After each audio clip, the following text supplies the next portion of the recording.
අයිබෝවන් සියලු සමීක්ෂණ වාර්තා අනුව නැවත නැවතත් තහවුරු කළ ශ්‍රී ලංකාවේ අංක 1 ප්‍රවෘත්ති ප්‍රකාශය පැත්ත ගියත් ඇත්ත කියන හිරු රාත්‍රී 9:55 ප්‍රධාන ප්‍රවෘත්ති ප්‍රකාශය සමගින් මම අමිල්නාත් මාසිංහගේ මම ඉෂාරා දේවේන්ද්‍ර මුලින්ම පුවත් සිරස්තල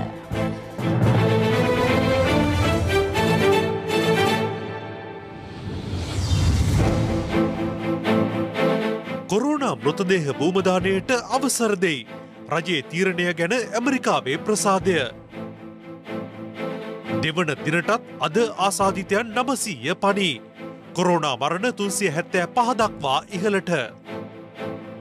බස්නාහිර පාසල් විවෘත කිරීම මාර්තු 15 තෙක් කල් දමයි. ක්‍රූඩියා සෙලනිකා සංඝ සතු කෙරෙයි. මධ්‍යම අධිවේගී සැලසුම වෙනස් කළ නොහැකි බව මාර්ග සංවර්ධන අධිකාරිය කියයි.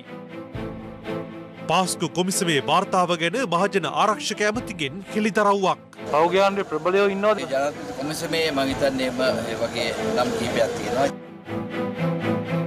ජාත්‍යන්තර ක්‍රීඩා ආයතනයකින් වර්ධකරුවන පුද්ගලයෙකුට මෙරට සංගමයක තනතුරු දැරීමත් වසර 5කට තහනම් වන ලකුණු.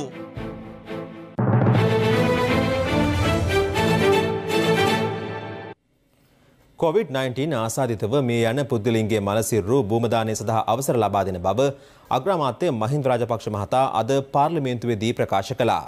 ඒ විපක්ෂයේ මන්ත්‍රීවරයෙකු නැගූ රීති ප්‍රශ්නයකට පිළිතුරු ලබා දෙමින්. දවසේ පුවත. කොවිඩ් වසංගතයේ ව්‍යාප්තියත් සමග මෙරට පළමු කොවිඩ් මරණය වාර්තා වුණේ පසුගිය වසරේ මාර්තු 28 වෙනිදායි. පසුව එවක සෞඛ්‍ය සේවා අධ්‍යක්ෂ ජනරාල් විශේෂඥ වෛද්‍ය අනිල් ජාසිංහ මහතා විසින් අතිවිශේෂ ගැසට් නිවේදනයක් නිකුත් කරමින් සඳහන් කළේ කොවිඩ් ආසාදිතව මේ යන සියලු පුද්ගලයන්ගේ දේහ ආදාහනය කළ යුතු බවයි. කෙසේ වෙතත් පසුගිය කාල සීමාව තුළ COVID-19 ආසාදිත මෘතදේහ ආදාහනයට විරෝධය පළ කරමින් විවිධ පාර්ශව විරෝධතා පැවැත්වූ අතර තවත් පිරිස් එම මලසිරුරු බොහොම දහනය නොකරන්නයි ඉල්ලා විරෝධතාවල නිරත වුණා. ඒ අනුව COVID-19 ආසාදිත මෘතදේහවල අවසන් කටයුතු සිදු කළ යුතු ආකාරය සම්බන්ධයෙන් සොයා බලා නිර්දේශ ඉදිරිපත් කරන ලෙස සෞඛ්‍ය අමාත්‍ය පවිත්‍රා වන්‍යරච්චි මහත්මිය විසින් විශේෂ කමිටුවක් පත් කරනු ලැබුවා. එහි නිර්දේශය වූයේද COVID-19 ආසාදිතව මිය යන පුද්ගලයන්ගේ දේහ ආදාහනය කළ යුතු බවයි. කෙසේ වෙතත් කොවිඩ් මරණවල අවසන් කටයුතු සම්බන්ධයෙන් නිර්දේශ ඉදිරිපත් කිරීමට තවත් විශේෂ උපකමිටුවක් මහාචාර්ය ජෙනිෆර් පෙරේරා මහත්මියගේ ප්‍රධානත්වයෙන් පත් කරනු අතර එහි නිර්දේශද සෞඛ්‍ය අමාත්‍යවරට ඉදිරිපත් කර තිබුණා. එහෙත් එම නිර්දේශවල අන්තර්ගතය මෙතෙක් අනාවරණය වී නැහැ. එවන් පසුබිමක ඊයේ පාර්ලිමේන්තුවේදී වාචික පිළිතුරු අපේක්ෂා කරන අතරතුර පාර්ලිමේන්තු මන්ත්‍රී රෝහණ බණ්ඩාර මහතා කොවිඩ් සම්බන්ධයෙන් විමසූ අතුරු ප්‍රශ්නයකට රාජ්‍ය අමාත්‍ය සුදර්ශනී ප්‍රනාන්දුපුල්ලේ මහත්මිය පිළිතුරු ලබා දුන්නා. කැබිදිගොල්ලෑව නගරේ තියෙන රෝහලක්. ඒකේ මේ වෙනකොට කොරෝනා රෝගීන් සඳහා ප්‍රතිකාර කිරීම කරගෙන යනවා. ඒකට මේ රෝහලෙන් පිට කරන ජලය ටික ගලාගෙන යන්නේ අසල්ලම තියෙන ප්‍රාථමික විද්‍යාලය හරහා. මේකට ගන්න පුළුවන් ක්‍රියාමාර්ගය මොකද්ද? කොරෝනා නම් ජලය හරහා බෝ වෙන්නේ නැහැ. ශ්වසන හරහා බින්දිති මගින් බෝ වෙන රෝගයක්. හැබැයි මේ රෝහල පද්ධතියේ ඒ අපවිත්‍ර ජලය ගලාගෙන යනවා නම් අවට තියෙන ඇලදොල වලට ඒක ගැටලුවක්. මොකද වෙන විස බීජ ගිහිල්ලා ජලය හරහා බෝ වෙන රෝග වෙන්න පුළුවන්. ඒ කියන්නේ අපිට බලලා අපි මේ ගැටලුවට මැදිහත් වීමේ හැකියාව තියෙනවා. කෙසේ වෙතත් මේ සම්බන්ධයෙන් අද යලිත් පාර්ලිමේන්තුවේ කතාබහක් ඇති වුණා. ඊයේ මේ සභාගර්භයේදී අපේ සුදර්ශනී ප්‍රනාන්දුපුල්ලේ ඇමතුමිය රෝහණ බණ්ඩාර මැතිතුමාට උත්තරයක් දුන්නා වතුරෙන් කොවිඩ් හැදෙන්නේ නැහැ කියලා ඉවරලා. ඒවනම් දැන්වත් අපි අහන්න කැමති අගමැතිතුමාගෙන් මේ භූමදානය සඳහා අවසර දෙන්න. ඒක රීති ප්‍රශ්නයක් වෙන ප්‍රශ්නයක්. අනවශ්‍ය ප්‍රශ්නයක් අදිනවා. මගමැතිතුමා මේ අහපු ප්‍රශ්නෙට මට කියන්න දෙන භූමදාන කරන්න ඉඩ දෙනවා. මේ අතර පාර්ලිමේන්තු මන්ත්‍රී රිෂාඩ් බදුදීන් මහතා මෙම තීරණය සම්බන්ධයෙන් ට්විටර් පණිඩක් නිකුත් කරමින් එම තීරණයට සිය ස්තුතිය පළ කර තිබෙනවා. කොවිඩ් දේහ අනිවාර්ය ආදානය නිමා කරමින් මෙන්ම ජාත්‍යන්තර සෞඛ්‍ය රෙගුලාසි වලට ගරු කරමින් සහ ආගම් විශ්වාස වලට ගරු කරමින් අග්‍රාමාත්‍යවරයා නිකුත් කළ මෙම ප්‍රකාශය පිළිගන්නා බව මෙරට අමරිකානු තානාපතිනි ඇලිනා බී ටෙප්ලික්ස් මහත්මියද ට්විටර් පණිවිඩයක් නිකුත් කරමින් සඳහන් කළා. මේ අතර මෙම තීරණය සම්බන්ධයෙන් පාර්ශව කිහිපයක් අදහස් පළ කළා. සෞඛ්‍යයට හානියක් වෙන්නේ නැත්නම් අනිකුත් ජනතාවට ගැටලුවක් වෙන්නේ නැත්නම් ප්‍රශ්නයක් වෙන්නේ නැත්නම් අවසර දෙන්න කියන මතය තමයි අපි හිටියේ. එහෙම අවසරයක් දීලා තියෙනවා නම් ආණ්ඩුවෙන් ඒ ගැන අපි සන්තෝෂ වෙනවා. වතුරත් එක්ක සම්බන්ධ වෙලා විස බීජ පැතිරෙන්නේ නැහැ කියන එක රාජ්‍ය ඇමතිතුමිය කිව්වා පාර්ලිමේන්තුවේ. ඉතින් මට පේන්නේ නැහැ ඇයි මේකට විරෝධතාවයක් දක්වන්නේ කියන එක. චීනය වුණත් මුලින්ම ඒ ගැන ප්‍රසම් වුණා. නමුත් දැන් චීනෙත් ඉඩ දීලා තියෙනවා භූමි දානය කරන්න. ඒකට ඉඩ දීම මම හිතන්නේ අපේ සමාජයේ සහයෝගීතාවයට හොඳයි. මේ රටේ සැවටම එක නීතියක් ආගමික මත පදනම් වූ නීතීන් වෙනස් වෙනස් ආකාරයේ වෙනස් මිනිසුන්ට දෙන්න බෑ. එහෙනම් අපිත් කියනවා සිංහල අපිට පාංශ කූලි දීලා ඒ 7 දවසේ අපේ කට්ටිය නිදි මරාගෙන ඉන්නවා. ඉතින් ඒවත් කරන්න අවසර දෙන්න ඕනේ. මේ තීන්දුව පිටුපස තියෙන්නේ කාගේ බලපෑමද කාගේ විරෝධයද කා සතුටු කරන්නද කියන කාරණේ පිළිබඳව ප්‍රශ්න තියෙනවා. එතුමාලා විසින් හදපු මේ ජාතිවාදී අන්තවාදී වැඩපිළිවෙල යම් සමනයකාරා ගෙනීම සඳහා මේ මුතදෙහය පාවිච්චි කරා කියන කාරණේ. ජාතිය ආගම පාවිච්චි කරන්නේ හොදෙක්ම මෙරටේ ඔවුන්ගේ බලය රඳවා ගැනීම සහ බලය ඉදිරියට ගෙනීම කියන කාරණේ. අද මම සතුටු වෙනවා අවසානයේ අද අගමැතිතුමා සෞඛ්‍ය බලධාරීන්ගේ අවසාන තීන්දුව අද දැනුම් දීලා තිබෙනවා. දැන් මේ කලබල වෙන්නේ කවුද? මුස්ලිම් ජනතාව නෙමෙයි. විරුද්ධ පක්ෂ. ඒගොල්ලෝ එලිච එකක් නේ ආදාහනේ භූමදානය. දවසේ පුවත.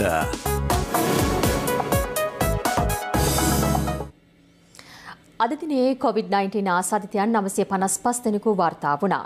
ඒ අනුව අඛණ්ඩව ආසාදිතයන් 900 ඉක්මවා වාර්තා වූ දෙවැනි දිනය අදයි. කොවිඩ් ආසාදනයේ සිදු වූ නව මරණ 5ක්ද වාර්තා වූ අතර ඒ අනුව සමස්ත කොවිඩ් මරණ සංඛ්‍යාව 375ක් දක්වා ඉහළ ගියා.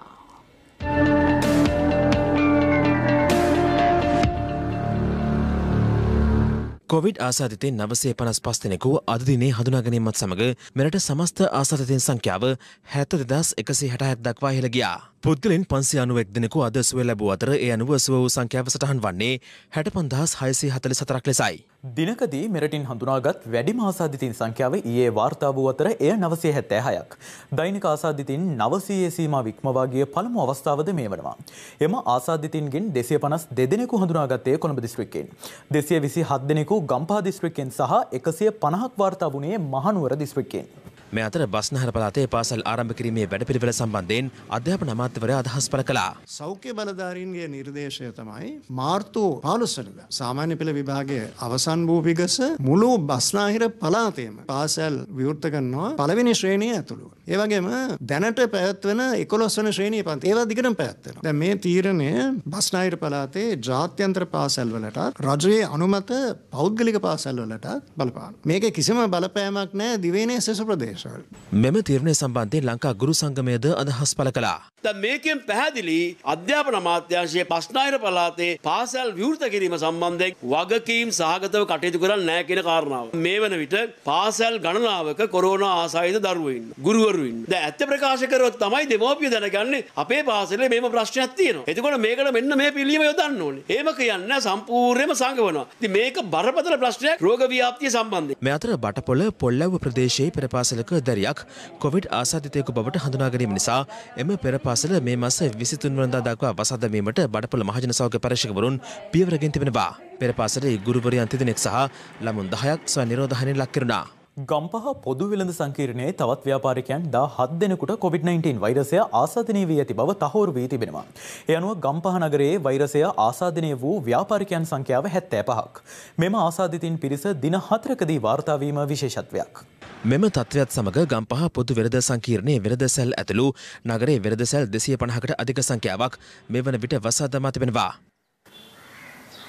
අපි ඒ අනුව තීරණය කළා හෙට දවසේ ගම්පහ නගරේ ව්‍යාපාරිකයන් 1000ක් ගෙනල්ලා විශේෂයෙන්ම බස් නැවතුම් පොලේ මාළු මාකට් එකේ දුම්රිය පොළ ආශ්‍රිතව ස්ථාන 5කදී අපි PCR පරීක්ෂණ කරනවා. හැංගෙන්නේ නැතුව මේකට සහභාගී වෙන්න කියලා ඉල්ලා සිටිනවා. මොකද පෙරේද දවසේ 58 දෙනාගෙන් පොසිටිව් වෙලා ඒ අය ගෙනියන්න යනකොට දෙන්නේ පැනලා ගිහිල්ලා තියෙනවා. මේ දෙන්නගෙන් තවත් ආසාදිත ගොඩක් නගරය තුල බිහි වෙන්න පුළුවන්. මේ අතර පිළියන්දල දිසා රෝහලේ දිස්ත්‍රික් වෛද්‍ය නිලධාරිනියට කොවිඩ් වෛරසය ආසාදනය වී ඇති බවට තහවුරු වී තිබෙනවා. ඇහැලේකඩ ප්‍රදේශයෙන්ද කොවිඩ් ආසාදිතයින් 42 දෙනෙකු වාර්තා වී තිබෙනවා. මෙතර කොවිඩ් ආසාදනය වී ජීවිතක්ෂයට පත් වූ මෙරට පළමු වෛද්‍යවරයාගේ මරණයත් සමග එක්මෝ තාක්ෂණය සම්බන්ධයෙන් සමාජයේ කතා බහක් තිබුණා. මෙම තාක්ෂණය සම්බන්ධයෙන් කරුණු පැහැදිලි කිරීමට කරාපිටිය ශික්ෂණ රෝහලේ එක්මෝ තාක්ෂණික කණ්ඩායම ප්‍රවෘත්ති සාකච්ඡාවක් ඇඳවා තිබුණා.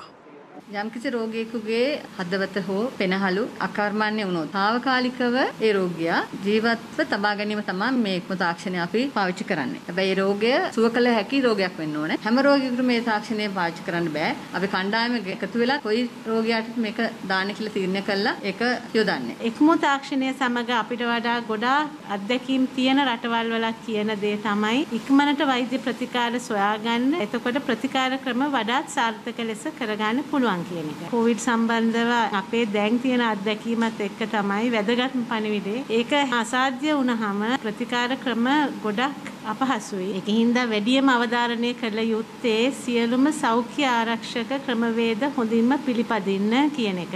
මෙතර COVID-19 එන්නත් වැඩසටහනේ පරිපාලනයට සහාය වීම සඳහා මහජනතාවගෙන් දත්ත හා තොරතුරු එක්රැස් කිරීම වෙනුවෙන් නව වෙබ් අඩවියක් නිර්මාණය කර තිබෙනවා. ජාතික ප්‍රාථමික සෞඛ්‍ය ආරක්ෂණ වසංගත හා කොවිඩ් රෝග පාලන අමාත්‍යාංශය නිර්මාණය කළ වෙබ් අඩවි විවෘත කිරීම රාජ්‍ය අමාත්‍යවරුන් වන මහාචාර්ය චන්න ජයසුමන සහ සිසිර ජයකොඩියන මහතුරුන් අතින් අද පෙරවරු වේ සිදු කරනවා. www.ehr.lk වෙබ් අඩවියට පිවිසීමෙන් මෙම ලියාපදිංචිය සිදු කරගත හැකියි. මේ වෙනකොට අපිට රුසියානු ස්පුට්නික් එන්නත, ඒ වගේම චීන සයිනෝෆාර්ම් එන්නත සහ ඉන්දියානු භාරත් බයෝටෙක් සමාගම නිපදවපු එන්නත ලියාපදිංචි කිරීම සඳහා ඇදුම්පත් ඉදිරිපත් වෙලා තියෙනවා. අපේ විශේෂඥ කණ්ඩායම එහි දත්ත මේ දවස්වල විශ්ලේෂණය කරගෙන යනවා. මේ වෙනට මේ පැලිකොට පොකුරේ තිබුණ වෛරස් වල මොන හරි වෙනසක් වෙලා තියෙනවා. ජානමය පරීක්ෂාවට ලක් කළා. මාතලේ, වවුනියා, ගම්පහ, අවිස්සාවේල, ඉංගිරිය, කළුතරෝය හැම තැනින්ම තියෙන වෛරස් ප්‍රභේද ඒ හැම තැනම තියෙන එකම වෛරස් ප්‍රභේදය තමයි කියලා දැනට තියෙන දත් වලින් අපිට ඔප්පු වෙලා තියෙන එක. මේ බදුල්ලේ මොනවද ඉතාලම ශීඝ්‍රයෙන් පැතිර යනවා. එතකොට මේ වෛරස් වෙනසක් තියෙනවද? නෑ ඒ වයින්ුත් අපිට වෛරස් සාම්පල් හම්බුණා. අපි ඒ වයිත් පරීක්ෂණ කරලා කියන්නම්. මේ අතර කොවිඩ් වසංගතය හේතුවෙන් මෙරටට පැමිණීමට නොහැකිව සිටින විදේශගත ශ්‍රමිකයින් මෙරටට ගෙන්වා ගැනීම සම්බන්ධයෙන් කම්කරු අමාත්‍ය නිමල් සිරිපාද සිල්වා මහතා සහ යුද හමුදාපති ජෙනරාල් ශවේන්ද්‍ර සිල්වා මහතා අතර සාකච්ඡාවක් පැවැත්වී තිබෙනවා. අපිට හැඟී ගිය එක කරුණක් තමයි අවශ්‍ය තරම් නිරෝධායන පහසුකම් නොමැති නිසා මේ ශ්‍රමිකයන් ලංකාවට ගෙනීම අපහසු බව. ඒ නිසා අපි තීරණය කරා විදේශ රැකියා කාර්යාංශයේ මගින් ලංකාවේ සෑම දිස්ත්‍රික්කයකම වහාම මේ සඳහා සුදුසු මධ්‍යස්ථාන ගණනාවක් වහාම ස්ථාපිත කරන ලෙස. ඒ වගේම මම විදේශ රැකියා කාර්යාංශයට නියෝග කරා ඔවුන්ගේ මුදලින් දැනට වසා දමා තිබෙන හෝටල් හෝ වෙනත් ගොඩනැගිලි කුලියට හෝ බද්දට අරගෙන හරි මේ ක්‍රියාවලිය ඉක්මනින්ම ක්‍රියාත්මක කරන්න කියලා.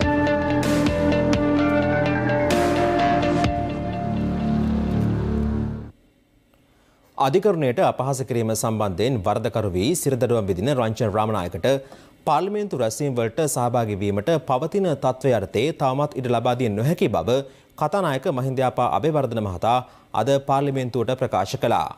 ඒ රංජන් රාමනායක සම්බන්ධයෙන් සමගි ජනබලවේගයේ මන්ත්‍රීවරු නැගූ ප්‍රශ්නයකට පිළිතුරු ලබා දෙමින් දැන් මැති සභේ විශේෂාංගය. අපේ සුමන්දිරන් මැතිතුමාගේ ඒ විශේෂිත වූ ආරක්ෂාව මේ වන විට ඉවත් කරලා තිබෙනවා. ඒ ආරක්ෂාව ඇත්ත වශයෙන්ම එතුමාගෙන් ඉවත් කළේ මමයි. එතුමා ඒ උද්ඝෝෂණයට සහභාගී වුණේ පොලිසියේ නියෝග නොතකා. ඒ වගේම උසාවියේ නියෝග නොතකා. ඒ බඳු පුද්ගලයෙක්ට පොලිසිය ආරක්ෂාව දෙන්න බෑ. ඒ පාගමන ගියයි කියලා එතුමාට ලබා දෙන විශේෂිත වූ ආරක්ෂාව ඉවත් කරනවා කියන එක වැරදි. මගේ යටතේ ඉන්න පොලිස් හමුදාව සහ විශේෂකාර බලකාය නිවට හමුදාවක් කරන්න මම කැමති නෑ. මේ සුමන්දිරන් කියන මන්ත්‍රීවරයා විශේෂ කාර්ය බලකාය එළිය තියාගෙන ඔහු කාමරයක් ඇතුළට ගිහිල්ලා විශේෂ කාර්ය බලකාය සහ හමුදාව ඝාතනය කරපු ත්‍රස්තවාදියෙක්ව සැමරුවා. එතකොට එතෙන්දි තමයි අපි මෙයාව මේ ස්ටේෆ් එක එළියට ගන්න හිතුවේ. නමුත් ඊට පස්සේ මම එතුමාට පුද්ගලිකව කතා කරලා කිව්වා ඔබතුමාට තර්ජනයක් තියෙන නිසා අපි මේක තියන් ඉන්නවා කියලා පළවෙනි වතාවට දුන්න සමාව. දැන් ඔබතුමා දැන් කිව්වනේ ත්‍රස්තවාදියෙක් කෙරුවෙන් කතා කරා ත්‍රස්තවාදියෙක් ආශ්‍රය කරා ඒක හින්දායි මේව කරන්න බැරි කියලා. නමුත් ත්‍රස්තවාදීන්ට ඔබතුමා දීලා තියෙනවනේ ආරක්ෂාව. හමුදා බටේ පිල්ලයන්ගේ හතර වටේ හිටගෙන ඉන්නවා. අපිට ඒව දකින්නකොට ලැජ්ජයි. පිල්ලයන් කියන්නේ කවුද? ඒ කාලේ මගේ කාර්යාලයට හතර ගාතෙන් දන ගාගෙන ඇතුළට එන්නේ. සුළු ජාතික නායකයෝ අපි ආරක්ෂා කරන්න ඕන ගරු කතානායකතුමනි. එතුමාගේ ආරක්ෂාව සම්පූර්ණයෙන් නැති කළා නෑ. එතුමාට MSC දෙන්නෙක් ඉන්නවා සහ පොලිසිය තව දෙන්නෙක් ඉන්නවා. හතර දෙනෙක් ඉන්නවා. එතුමා ඒ ක්‍රියාමාර්ගයේ තියෙන ඉන්න තාක්කල් එතුමාගේ මේ ආරක්ෂාව මම ඉවත් කරනවා. There is no court order against me anywhere. Therefore, I have not violated any single court order. But even if I did, that is no reason to remove the special security accorded to me. If anything should happen to me, it is Honorable Sarath Veerasekara who will be held personally responsible. අපි විපක්ෂයේ ඉන්න කාලේ අපේ හිටපු ජනාධිපතිතුමාගේ ආරක්ෂාව ඉවත් කරලා you all decided to remove his security. You all come today and tell this house about the assessment of the security. We remember how we had to canvass. කවුද කරේ අරයා මෙයාද කරේ කියන ආණ්ඩුවනේ කරේ ඔබලාගේ. ගුණවර්ධන සභානායකතුමා කිව්වා මහින්ද රාජපක්ෂ හිටපු ජනාධිපතිතුමාගේ ආරක්ෂාව අපි අඩු කරා කියලා. අපි කිසිසේත් අඩු කළා නැහැ. මම හිතන්නේ බලාගෙන තමුන්නාසේ පපුවේ අමාරු ඇති. එතුමාට තර්ජනයක් තියෙනවා නම් එතුමාගේ දේශපාලන මතය මොනවා වුණා? එතුමාට විශේෂ ආරක්ෂාවක් දෙන්න කියන ඉල්ලීමත් පළ කරනවා. මෙයාට threat assessment එකක් තියෙනවා නම් අර 2000ක් තියෙන අස්සට යන්න අවශ්‍ය නැහැ. He is not a baby not to understand that he has to take precautions. Ranjan Ramanayake මැතිතුමාව මේ සභාවට ගෙනීමත් මට මතකයි මීට සති 3කට පෙර මේ ප්‍රශ්නේ මත කරපු අවස්ථාවේ ඔබතුමා පැහැදිලිවම කිව්ව සති 3කින් පිළිතුර ලබා දෙනවා කියලා. ඊයේ දවසට තමයි හරියටම සති 3. ප්‍රේමලාල් ජයසේකර මහත්මයා ගිරහා වගේම රංජන් රාමනායක ඔබතුමාට බොහොම ආදරෙන් කතා කරන මන්ත්‍රීවරයෙක් එතුමා ගෙන්නන්න පාර්ලිමේන්තුවට. එච්චරයි පිළිගන්නේ. පාර්ලිමේන්තුව අරප්සාද උපයෝග කරගෙන ජ්‍යෙෂ්ඨ අමාත්‍යවරු කතා කිරීම වැරදි. මොකද ශ්‍රේෂ්ඨාධිකරණයෙන් අධිකරණය කියන්නේ ස්වාධීන ආයතන. මේ කට වහගෙන ආගෙන ඉන්න තමුන්නාන්සලා කියද්දි ආගෙන හිටියනේ අපි. ඇයි අපිට කතා කරන්න බැරි? මේ එනවා ගෑනු මාදිවැල නිවසට ගෙනිච්චුන් ගැන කතා කරන්න මෙතෙන්ට. තමුන්නාන්සලා ලැජ්ජ නැද්ද? රස්සාවක් ඉල්ලගෙන ගෑනු ළමෙක් කතා කරපුවාම බෑක් සයිඩ් පුළුවන්ද? ෆ්‍රන්ට් සයිඩ් පුළුවන්ද කියලා ආපු මිනිහෙක් ගැන කතා කරන්න. පාර්ලිමේන්තු මන්ත්‍රී වරප්සාද උපයෝග කරගෙන අධිකරණයෙන් දුන්නු තීන්දුව වැරදි කියනවා නම් ඒක මං හිතන්නේ මේ රටට දෙන නරක ආදර්ශයක්. මේක විපක්ෂ නායකතුමා අදත් මේ ජනතාව නොමගරියනේ. ප්‍රේමලාල් ජයසේකර මැතිතුමාට තීන්දුව දුන්නේ අභියාචන අධිකරණයෙන්. රංජන් රාමනායක මැතිතුමාට තීන්දුව දුන්නේ ශ්‍රේෂ්ඨාධිකරණයෙන්. ඒ දුන්න තීන්දුව අවසානාත්මකයි. ඔබතුමාට ඒ කාරණේ පස්සකට දාලා ශ්‍රේෂ්ඨාධිකරණයේ තීන්දුව බලලා තීන්දුවක් ගන්න බෑ. රංජන් රාමනායක මැතිතුමාගේ ප්‍රශ්නය දැන් නැවතත් අධිකරණයක් ඉදිරියේ තියෙනවා. අපිට ඒ අතරතුර දැන්වීමක් කරලා තියෙනවා ස්ටේටස් කෝ මේන්ටේන් කරන්න කියලා. ඉතින් ඒ නිසා ඒ තත්ත්වය එහෙම තියෙනවා. ඒ තත්ත්වය වෙනස් වුණාම අපි දිය යුතු තීරණය අපි දෙන්න. දැනට තියෙන ස්ටේටස් කෝ එක තමයි අවුරුදු 4ක් දඬුවම් විඳ හිරකාරයෙක්. ඒ නිසා ඔබතුමාට දැන් බෑ ඒ ස්ටේටස් කෝ වෙනස් කරන්න. ඒ ස්ටේටස් කෝ වෙනස් කිරීම සඳහා ශ්‍රේෂ්ඨාධිකරණයෙන්ම මෙතුමාලා මේ කියන කාරණා සැලකිලිට අරගෙන තීන්දුවක් දුන්නොත් මිසක් කියන්නේ that is what I am trying to do. නෑ එතකොට එහෙනම් ඔබතුමා උත්තරේ දෙන්න. හෙට පාර්ලිමේන්තුවට ගේනවද රංජන්ව? නෑ හෙට ගේන්න බෑ. උසාවියේ තීන්දුව අවසන් කරන තුරු හෙට ගේන්න බෑ.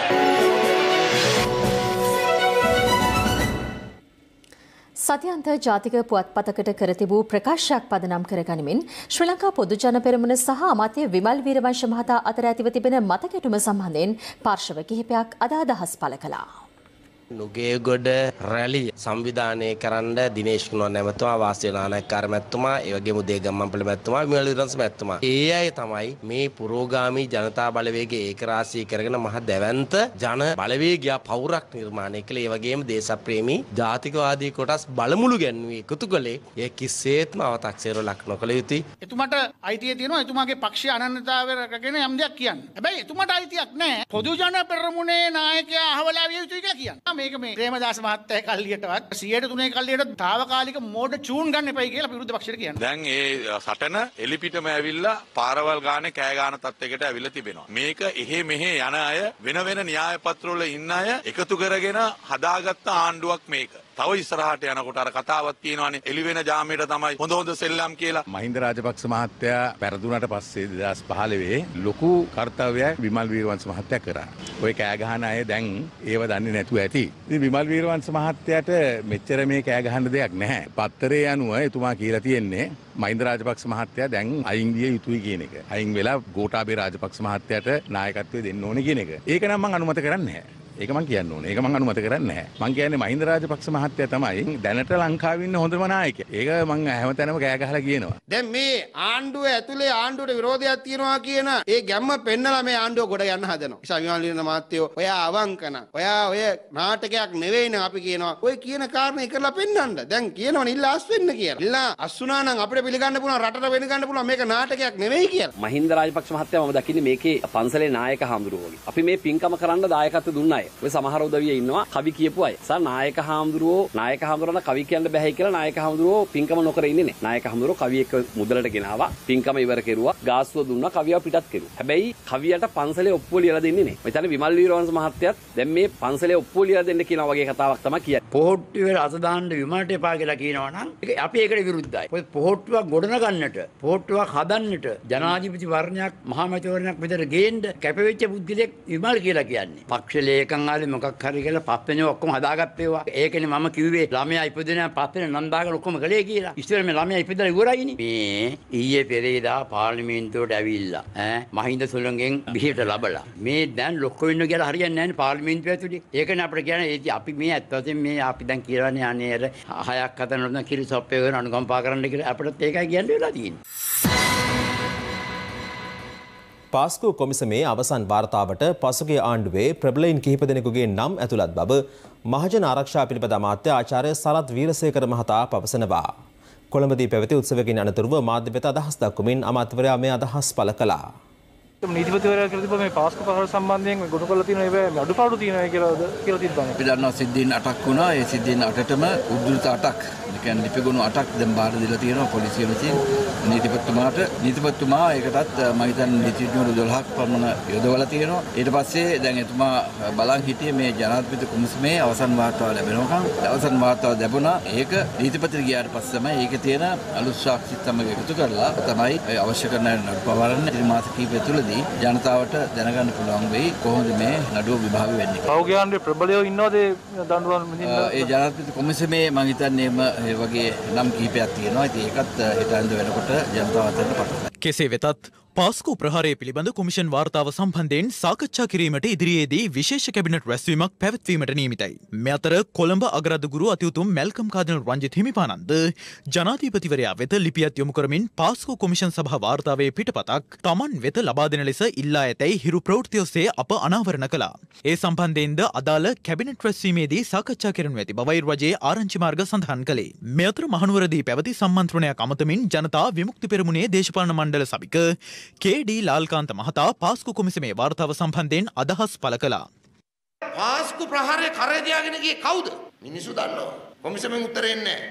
හැබැයි කිව්වේ අපි ආව මේක විසඳනවා කියලා. ඉතින් අපේ කාදිනල්තුමාටත් අපිට කියන්න තියෙන්නේ මේගොල්ලන්ගේ කොමිසම් වලින් ඔය පාස්කු ප්‍රහාරයට වැරදිකාරයන්ට දඬුවම් ලැබෙන්නේ නැහැ. පාස්කු ප්‍රහාරය සම්බන්ධයෙන් විසඳුමක් ඕන ඒ අපරාධකරුවන්ට දඬුවම් ඕන කියලා කල්පනා කරන සියලු ජනතාවට අපි කියනවා ඊළඟ බලහුවමාරුවේදී අපිත් එක්ක එකතු වෙන්න පාස්කු ප්‍රහාරයට සම්බන්ධ වෙච්ච උන්ට අපි දඬුවම් දෙනවා.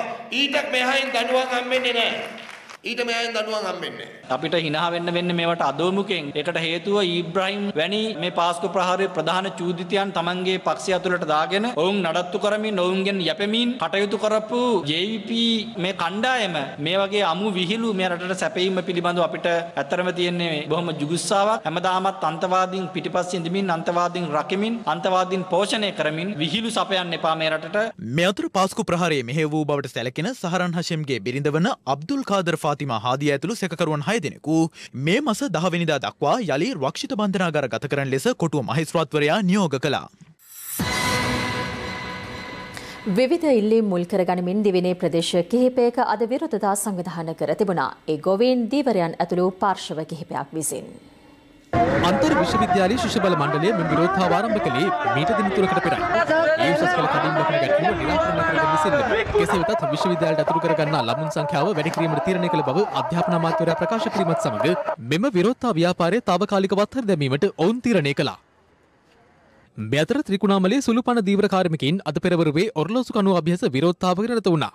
ඒ නීත්‍යානුකූලව තමන්ට හිමිතොටුපලේ නීති විරෝධී දැල් භාවිත කරමින් සිදු කරන මසුන් නැල්ලීමේ කටයුතු හේතුවෙන් තම කර්මාන්තයට බලපෑම් සිදු ඇතැයි චෝදනා කරමින් මෙම විරෝධතාවයට සහාය පළ කරමින් ත්‍රිකුණාමල තොග මත්ස්‍ය වෙළඳපොළද වසා දමා තිබුණා. මම භාර්ය රාලත් එක පොර කාලා ජීවිතය මරණත් එක ඡටනත් එක තමයි ජීවිලා අපි මේ එක මාළු අල්ලලා අර බිලි පිටෙන් අල්ලලා ජීවත් වෙන්නේ. ඒ තරම් අසරණ විදිහට ජීවත් වෙන අපට මේ සුළු කොටසක් ඉසිනවිලා මේ කරන අපරාධයට විසඳුමක් දෙන්නේ නැත්තම් අපි මේ වෙනුවෙන් ජීවිතේ උනත් කැප කරනවා. කන්න දියෝ අරක දියෝ මේක දියෝ කියලා අපි කිසිම දෙයක් අපි ඉල්ලන්නේ නැහැ. අපි දාස් ගාණක් ජීවත් වෙන තැන මේ සැලිවෝට් වරාය මේක අපිට සම්මත කරලා දීලා තියෙන්නේ මහින්ද රාජපක්ෂ මහත්තයාගේ තාත්තා. නමුත් දෙමළ කට්ටිය ඇවිල්ලා අවුට් මෝටර් බෝට්ටු දීලා තියෙන ඒගොල්ලන්ට අවුට් මෝටර් එන්ජින් දීලා තියෙනවා 40 25 එන්ජින්. ඒගොල්ලන්ට දියම මූදවල රැකියා කරන්න දීලා තියෙන්නේ. මේ අපේ ස්ථානෙට ඇවිල්ලා මේගොල්ලන් බලහත්කාරයෙන් මේ දැල් දාලා ඊයවැනි දවසේ සම්පූර්ණ මාළු සම්පත විනාශ කරා. මේ අතර වයිම් පළාත් සභාව මගින් ක්‍රියාත්මක කරන වාරියපොළ රජයේ ගොවිපළ සේවයේ නීතු කාන්තා කම්කරුවන් 56 දෙනෙකුගේ සේවය ස්ථිර කර දෙන ලෙස ඉල්ලමින් ඔවුන් ගොවිපළ භූමියේ වහල මත නැග විරෝධතාවකට නිරත වුණා. රැකියා ලක්ෂ්‍ය වැඩසටහන යටතේ බදවාගත් නව සේවකයන් පුහුණු වැඩසටහන සඳහා අද පෙරවරුවේ මෙම ස්ථානයට පැමිණියද ඔවුන් ඉන් ඉවත්ව ගියේ මතු ඇති ගැටලු සහගත තත්ත්වයේ හේතුවෙන්. ඉස්ලාම් යන වයසත් අපි පත්වලා තියෙන හින්දා අපි කියන්නේ 2014 ඉන්ටර්වයුව කළා නම් එදා ඉඳලා හිදවැටු සහිතව අපිට ලැබෙන්න කියලා අපි සාධාරණයක් ඉටු කළා දෙන්න කියලා අපි කියන්නේ දැන් හැමතැනම බොරු කර කර රවට බෝලි පාස් කර කර හැමදාම අපි රටවට යනවා සතියකට දෙපාරක් අපි පළාත් සභාවට ගිහින් ආපහු වෙනවා. මේ අතර පොළොන්නරුව ජලකැලුම් නිම්න ජාතික වනෝද්‍යානය තුළ පාරම්පරිකව ගොවිතැන් කරන ගොවීන්ට වනජීවි නිලධාරීන් අවසර ලබා නොදීම හේතුවෙන් මතු ඇති ගැටලු මෙතෙක් නිරාකරණය නොවීම නිසා එම ගොවීන් සිය ගොවිබිම් අභියස අඛණ්ඩ සත්‍යාග්‍රහයක් ආරම්භ කළා. කන්නලව් කර කැල්ලේ ධන වැරදි නොදල වැරදි දහසක් වැරදි තිබ්බත් අපිට සමා වෙලා අපේ මේ අභිමානසේ අපේ පැතුම ඉටු කරන්න ඔබ වහන්සේලාගේ ආශිර්වාදය ලැබේවා. වැඩි පුරුදු නැත රස කවි කියන්නට මැද කන්නට අපට තව වැඩ ගොඩක් නැත. නුදුන්නතුන් මේ අපගේ මැද කන්න අම්මා පපනිනවා ඇනිකෙට් එක පල්ල. ශ්‍රී ලංකා ටෙලිකොම් සහ මොබිටෙල් සේවා එක්තැන්ව SLT මොබිටෙල් ලෙසින් අලුත් ගමනක SLT මොබිටෙල් එකම එක සබැඳියාව.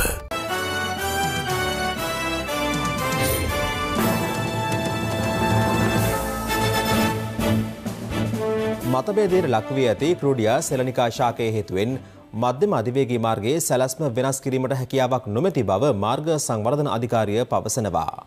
මේ අතර ජාතික භික්ෂු පෙරමුණේ මැදිහත් වීමෙන් අද පෙරවරුවේ එම ශාකය සංඝ සතු කෙරුණා. ගම්පහ දාරුලුව ප්‍රදේශයේ පිහිටි ක්‍රෝඩියා සෙලනිකා ශාකය මධ්‍යම අධිවේගී මාර්ගයේ ඉදිකිරීමේදී ඉවත් කර වෙනත් ස්ථානයක රෝපණය කිරීමට ගත් උත්සාහය ගම්පහ දිසා වන නිලධාරිණී දේවානි ජයතිලක මහත්මියගේ මැදිහත් වීම මත පසුගියදා වැළකී ගොස් තිබුණා. මේ සම්බන්ධයෙන් මාධ්‍ය වෙත ප්‍රකාශ නිකුත් නොකරන ලෙස ගම්පහ දිස්ත්‍රික් අඩවි වන නිලධාරී කාර්යාලයෙන් දේවානි ජයතිලක මහත්මියට දැනුම් දී තිබුණේ ශාකය සම්බන්ධයෙන් දැඩි කතාබහක් නිර්මාණය වෙමින් තිබූ අවස්ථාවකයි. මේ අතර ජාතික භික්ෂු පෙරමුණේ භික්ෂුන් වහන්සේ පිරිසක් දාරුලුවේ පිහිටි ක්‍රෝඩියා සෙලනිකා ශාකය ඇති ස්ථානයට වැඩම කළා. උන්වහන්සේ ශාකයට සිවුරු පුරවා සංඝ සතු කිරීමට කටයුතු කළා. ලංකාවේ හා ලෝකේ තවත් බෝගස් තියෙන්න පුළුවන්. එතකොට අපි ශ්‍රී මහ බෝධීන් වහන්සේ කොයිම වෙලාවකවත් කපලා විනාශ කරන්නේ නැහෙනි. අපි ශාසනික වශයෙන් මේ පඬුකරද ශාකය සාංගික කරලා චීවරයක් පළඳවලා ආණ්ඩුවෙන් ආරක්ෂා කර ගැනීම සඳහා තමයි මේ උත්සාහය ගන්නෙ. කෙසේ වෙතත් මධ්‍යම අධිවේගී මාර්ගයේ සැලැස්ම වෙනස් කිරීමට හැකියාවක් නොමැති බව මාර්ග සංවර්ධන අධිකාරිය පවසනවා. මේ වන විට ඊට අදාළ ඉඩම් පවරාගෙන ප්‍රධාන කටයුතු ආරම්භ කර තිබීම ඊට මූලික හේතුව බවයි මාර්ග සංවර්ධන අධිකාරියේ ව්‍යාපෘති අධ්‍යක්ෂ කේ කොඩිතුවක්කු මහතා සඳහන් කළේ. ඒ අනුව දාල ශාකය වෙනස් ස්ථානයක සිටුවීම සඳහා අවධානය යොමු වී තිබෙනවා. එසේ වුවහොත් ඒ සිටුවන්නේ එම මාර්ග සීමාවෙන් ආසන්න ප්‍රදේශයක බවද ව්‍යාපෘති අධ්‍යක්ෂවරයා සඳහන් කළා. ඒ පිළිබඳ අවසන් තීරණයක් ගැනීමට අදාළ සියලු පාර්ශ්ව නියෝජනය කරන බලධාරීන් ඉදිරි දිනකදී රැස්වීමට නියමිතයි.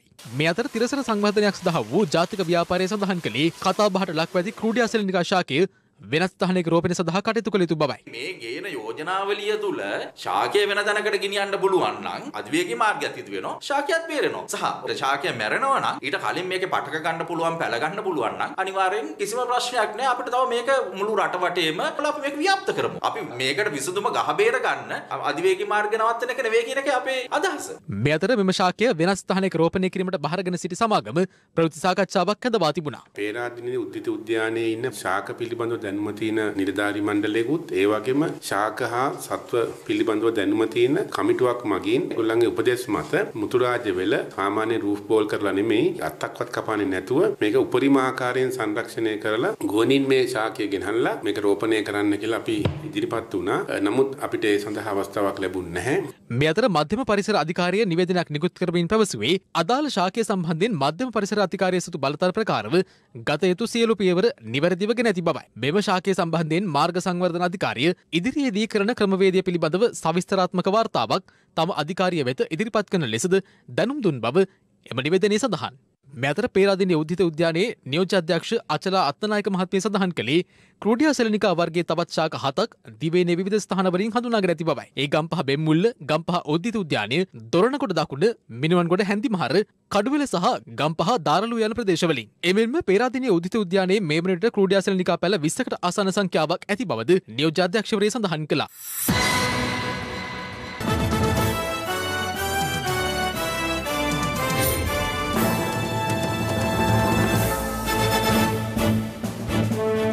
දැන් තවත් දේශීය පුවත් කිහිපයක් සමගින් රටවටා හිරු.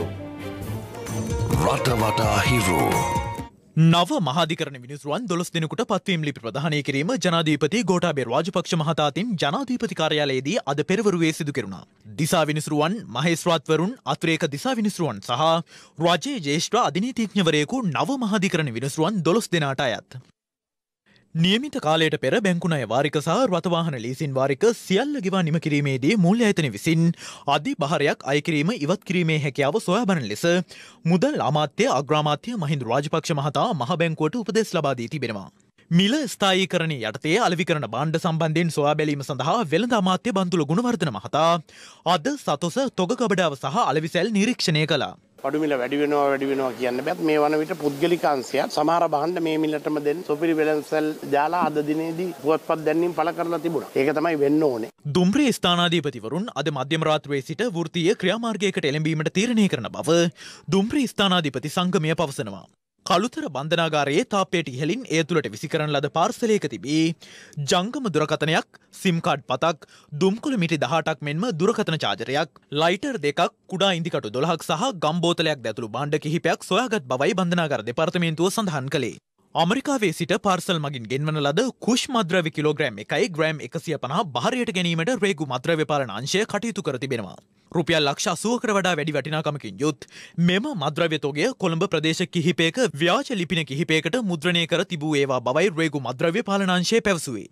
මඩොල් සිම පිටමාරුව ප්‍රදේශයෙන් පුංචි ලෝකාන්තය නැරඹීමට ගොස් පසුගියදා අතුරුදහන් වූ පුද්ගලයාගේ මලසිරුර ඊයේ යුද හමුදා විශේෂ බලකායේ සෙබළුන් විසින් අඩි 1300ක් පමණ වූ ප්‍රපාතයක තිබියදී සොයා ගැනීමෙන් පසු කැලෑපත ප්‍රදේශයෙන් පිටතට රැගෙන ඒමට අද පස්වරු තෙක් ආරක්ෂක අංශවලට මහත් පරිශ්‍රමයක් දැරීමට සිදු වුණා. වනජීවී සහ වන සංරක්ෂණ අමාත්‍ය සීබී රත්නායක මහතා කොවිඩ් මර්ධනය සඳහා වන එන්නතක් ලබාගෙන ඇතැයි වාර්තා වනවා. ඔහුගේ මාධ්‍යයකකේ සඳහන් කර ඇත්තේ අමාත්‍යවරයා යුද හමුදා රෝහලේදී අද එන්නත ලබාගත් බවයි. රටවටා හිරු.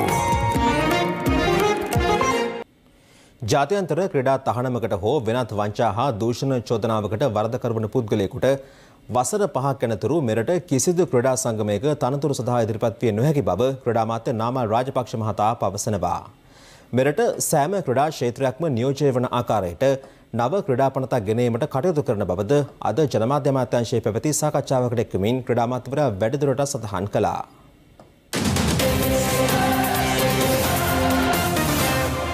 ජාත්‍යන්තර ක්‍රීඩා තහනමකට හෝ වෙනත් වංචා හා දූෂණ චෝදනාවකට වරද කරවන පුද්ගලයෙකුට එම තහනමින් අනතුරුව තවත් වසර 5ක් යනතුරු මෙරට කිසිදු ක්‍රීඩා සංගමයක තනතුරු දැරීම තහනම් කරන වගන්තියක් නව ක්‍රීඩා පනතට ඇතුළත් කරන බව ක්‍රීඩා අමාත්‍ය නාමල් රාජපක්ෂ මහතා පවසනවා. ක්‍රීඩා අමාත්‍යවරයා මේ බව සඳහන් කළේ හිරු ස්පෝර්ට්ස් වෙත අදහස් දක්වමින්. මේ අතර ක්‍රීඩා අමාත්‍යවරයා සහ මාධ්‍ය ආයතනවල ප්‍රවෘත්ති අධ්‍යක්ෂවරු සමග ජනමාධ්‍ය අමාත්‍යාංශය අද පැවති සාකච්ඡාවකදී සඳහන් වුණේ මෙරට ක්‍රීඩා ක්ෂේත්‍රයේ දියුණුව සඳහා ජාතික ක්‍රීඩා ප්‍රතිපත්තිය ක්‍රීඩා පනතට ඇතුළත් කරන බවයි. ක්‍රීඩා පනත තමයි ක්‍රීඩා නීතිය සහ ජාතික ක්‍රීඩා ප්‍රතිපත්තිය විදිහට අපි ඉදිරියේදී දකින්නේ. ක්‍රීඩා සමාජික ව්‍යවස්ථාව කොහොමද ටෙම්ප්ලේට් එක හැදෙන්න ඕනේ? ඒ සඳහා අත්‍යවශ්‍ය කාරණා මොකද්ද? ඒ ජනගණත්වය අනුව කොහොමද ක්‍රීඩා සංවිධානයක ක්‍රියාකාරීත්වය තියෙන්න ඕනේ කියන ගයිඩ්ලයින් එකක් දෙක ක්‍රීඩා පනත අපි හැදුවම මතනේ ඒක තුල ක්‍රීඩා ප්‍රතිපත්තිය නිර්මාණය වෙනවා. විශේෂයෙන්ම මේක අවුරුදු 50කට පස්සේ තමයි ක්‍රීඩා පනත වෙනස් වෙන්නේ. ඒ හින්දා අපි හදන පනතත් තව අවුරුදු 50කට තියෙයි කියලා මම හිතනවා. දැන් නිලවරණ තිබ්බම අවුරුදු දෙකකින් තමයි නිලවරණ අවශ්‍ය වෙන්නේ. අවුරුදු දෙක අවසන් වෙනකොට අලුත් ක්‍රීඩා පනත එනකොට හැම නිලවරණයක්ම අලුත් ක්‍රීඩා පනතට අනුව පවත්වන විදිහට තමයි සැලසුම් කරලා තියෙන්නේ. ඒ තුල මම හිතන්නේ අපිට පුළුවන් වෙයි 23 වෙනකොට අලුත් ක්‍රීඩා පනතෙන් අලුත් නිලවරණ වලට යන්න. එතකන් අපි අවශ්‍ය නිර්දේශයන් ටික අලුත් චක්‍රලේඛනයක් කරා නිලවරණ වලදී යවනවා. මේ අතර ක්‍රීඩා අමාත්‍යවරයා වැඩිදුරටත් සඳහන් කළේ මෙරට පාසල් ක්‍රීඩා ක්ෂේත්‍රය නව මාවතකට ගෙනීමෙන් ග්‍රාමීය පාසල් වල සිටින සිසුන් සඳහා ජාතික පාසල් වලට ඇතුළත් වීමට අවස්ථාවක් උදා කර දිය යුතු බවයි. ගරු අධ්‍යාපන අමාත්‍ය පාසල් 150 නිර්දේශ කරලා තියෙනවා. ඉතින් අපි බලාපොරොත්තු වෙනවා මේ 150ට අවම වශයෙන් වසරකට උපරිමයේ එක ක්‍රීඩාවකට දරුවෝ 5 බැගින් දරුවෝ 10ක් හෝ 20ක් අතර ප්‍රමාණයක් බඳවා ගැනීමට අවකාශය ලබා දෙන. ඒ සමගින් අදට ඔබෙන් සමගන්නවා. පැත්තනොගත් ඇත දැනගැනීමේ අයිතිය තවදුරටත් තහවුරු කර ගන්නට ඔබේ ජංගම දුරකථන ජාලය අනුව තිරේ දිස්සන පරිදි හිරු ප්‍රවෘත්ති SMS සේවාව සක්‍රිය කර ගන්න. යලිත් හමුවෙමු හෙට මධ්‍යහන 11:55 ප්‍රවෘත්ති ප්‍රකාශයේ. සුබ රාත්‍රියක්.